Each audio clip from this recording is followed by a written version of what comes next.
Noćas iza ponoći upravo na ovoj krivini napadnut je 27-godišnji mladić na svega 100 metara od svoje kuće. Kako nezvanično saznajemo, napala ga je grupa migranata koja je iz pravca Batrovaca se peške kretala prema Šidu.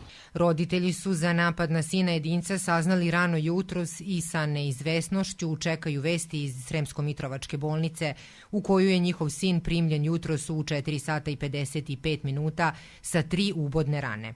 Nismo znali ništa. On je izišao sinoć da li u centar, da li u grad, nemam pojma. I vraćao se kao sa centra, tako smo čuli kasnije jutros kad smo mi tu bude neko društvo, ti je ekipa, znači non stop prolaze gore dolje, za Batrovce i iz Batrovaca. I kao da su ga napali, šta je bilo, nemam pojma. I nekoga je nožom udario. Pa operisan je sad, vidit ćemo, valjda će biti dobro.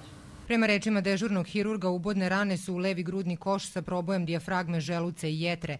Ranjeni mladić je operisan i nalazi se u jedinici intenzivne nege. Stanje mu je za sada stabilno. Iz policije je potvrđeno da je uhapšen 35-godišnji migrant za koga se sumnja da je napadač. Migrantu je određeno zadržavanje do 48 časova, nakon čega će uz krivičnu prijavu za ubistvo u pokušaju biti dovedena saslušanje u više javno tužilaštvo u Sremskoj Mitrovici.